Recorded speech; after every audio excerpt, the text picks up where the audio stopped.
নমস্কার, বুলবুলস রান্নাবাটিতে আপনাদের সকলকে সাদর আমন্ত্রণ। আজ আমি আপনাদের বানিয়ে দেখাবো অতি সুস্বাদু পটল দিয়ে একটা রেসিপি, যার নাম দুধ পটল। খুবই সোজা, যে কোনো লোক যেভাবে বানাতে পারে, মানে একদমই কোনো মশলা বাটা নেই, কিছু ঝামেলা নেই। খুবই সোজা পদ্ধতিতে আপনাদের আমি দেখাবো। আমি প্রথমে কটা পটল নিয়ে নিয়েছি। যে যেমন পরিমাণ নেবেন, আমি অল্প নিয়ে নিয়েছি। আর একটু গোটা মশলা নিয়ে নিয়েছি, আর প্রায় 250 ml মতন দুধ নিয়ে নিয়েছি। আমার নিয়ে নিয়েছি। এবার যেটা আমার প্রয়োজন হবে, যতটা প্রয়োজন হবে ততটাই আমি দেব। যারা নতুন রাঁধুনি, যারা তোমরা নতুন রান্না করছো, তারা তো অনায়াসে তোমরা করে ফেলতে পারবে, আর খুবই সোজা এখানে। আর এইটা পুরো নিরামিষের জন্য একদম রেডি। কোনো পেঁয়াজ নেই, আদা নেই, রসুন নেই, কোনো কিছু নেই। যেটা তোমার খুশি সেটাই তুমি মানে নিরামিষভাবে যেভাবে খুশি তুমি করতে পারো। না রসুন আছে, না আদা আছে, না পেঁয়াজ আছে, কিচ্ছু না। এবার আমি পটলগুলোকে ছুলে নেব। আমি পটলগুলো না পুরো খোসা ছাড়িয়ে দিই। অনেকেই রেখে দেয় হালকা হালকা করে খোসা থাকা ভালো, কিন্তু আমি আসলে কোনো আলু বা পটলের কোনো খোসা আমি রাখি না। আমার প্লেন করেই আমি কেটে নিই। অনেকে দেখেছি যে একটু একটু শিরা শিরা রেখে দেয়। এই পটলের খোসা দিয়েও অনেক সুন্দর, জানেন তো, অনেক সুন্দর রেসিপি বানানো যায়। আমি দেখাবো একদিন। খোসা দিয়েও সুন্দর।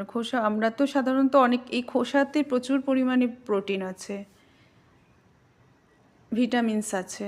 কেন, সবজিতে তো প্রচুর ভিটামিনস। আর এই পটল না, আপনি মানে পটাশিয়াম, ম্যাগনেসিয়াম, ভিটামিন B12 প্রচুর পরিমাণে থাকে এর ভেতরে। আর এটা সত্যি তাড়াতাড়ি খুব হজমও হয়ে যায়। আর গরমকালে পটল খেলে শরীর ঠান্ডাও থাকে। পটল খাওয়া খুবই ভালো। আর পটলের ভেতরে দানাগুলো, যেই দানাগুলো মনে করুন কচি থাকে, যে পটলগুলো দানাগুলো খুবই সফট থাকে। আর যদি একটু পটল পেকে যায়, তাহলে ভেতরে দানাগুলো আপনারা হয়তো তখন খাওয়ার সময় ফেলে দেবেন। অনেকেই পছন্দ করে, আমি জানি, কেন ওই দানাগুলো খুব ভালো লাগে অনেকেরই। এবার আমি পটলগুলোকে ভালো করে একটু কড়াইতে তেল দিলাম, দেখে আমি ভালো করে কড়াইতে ভেজে নেব একটু লাল লাল করে।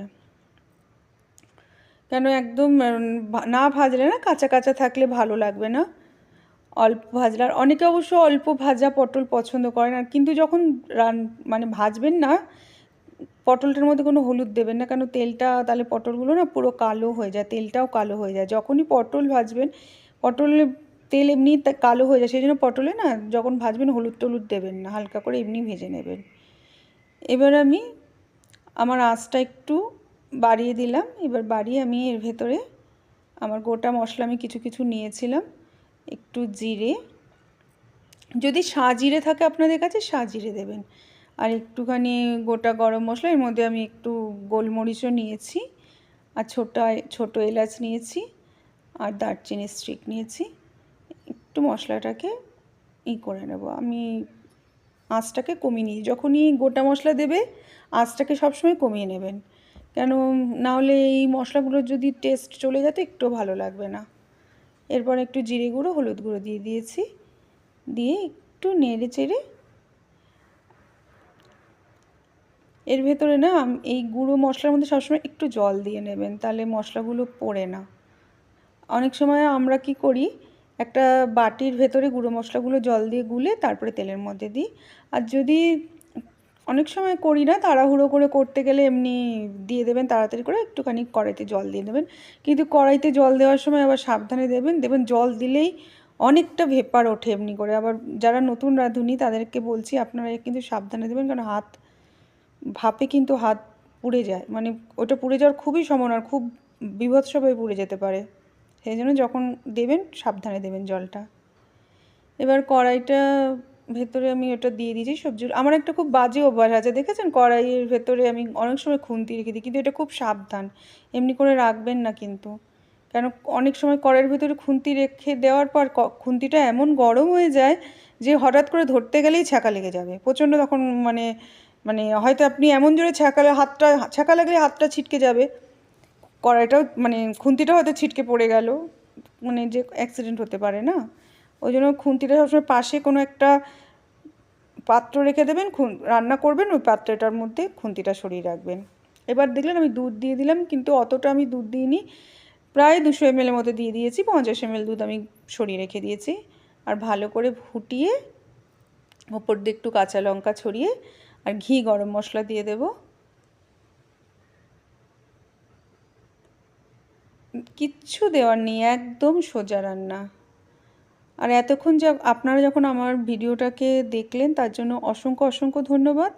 আর আমার ভিডিওটা যদি আপনাদের পছন্দ হয়ে থাকে অবশ্য করেই সাবস্ক্রাইব করে দেবেন আমার চ্যানেলটাকে, আর ভিডিওটাকে লাইক করে দেবেন।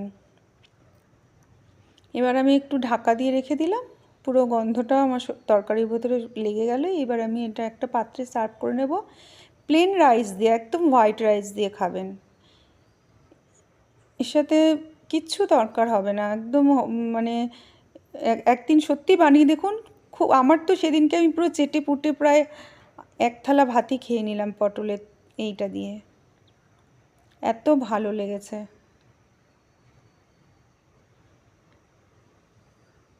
আর ঘি গরম মশলা দেওয়ার জন্য না, আর এই দুধ দিয়ে করেছি তো যেন একটা মনে হচ্ছে কি বিয়েবাড়ি, খুব রিচ একটা সুন্দর গন্ধ এসছে, মানে বিয়েবাড়ি ফিলিং হচ্ছে, মানে বাইরে খাচ্ছি এরকম। একটা কাঁচা লঙ্কা দিয়ে দেবেন, যার প্রয়োজন হবে সে কাঁচা লঙ্কা কামড়ে কামড়ে খাবে, যদি কেউ একটু ঝাল খেতে চায়। চলুন তাহলে আমার রান্নাটা শেষ হয়ে গেল। থ্যাংক ইউ আমার সাথে থাকা।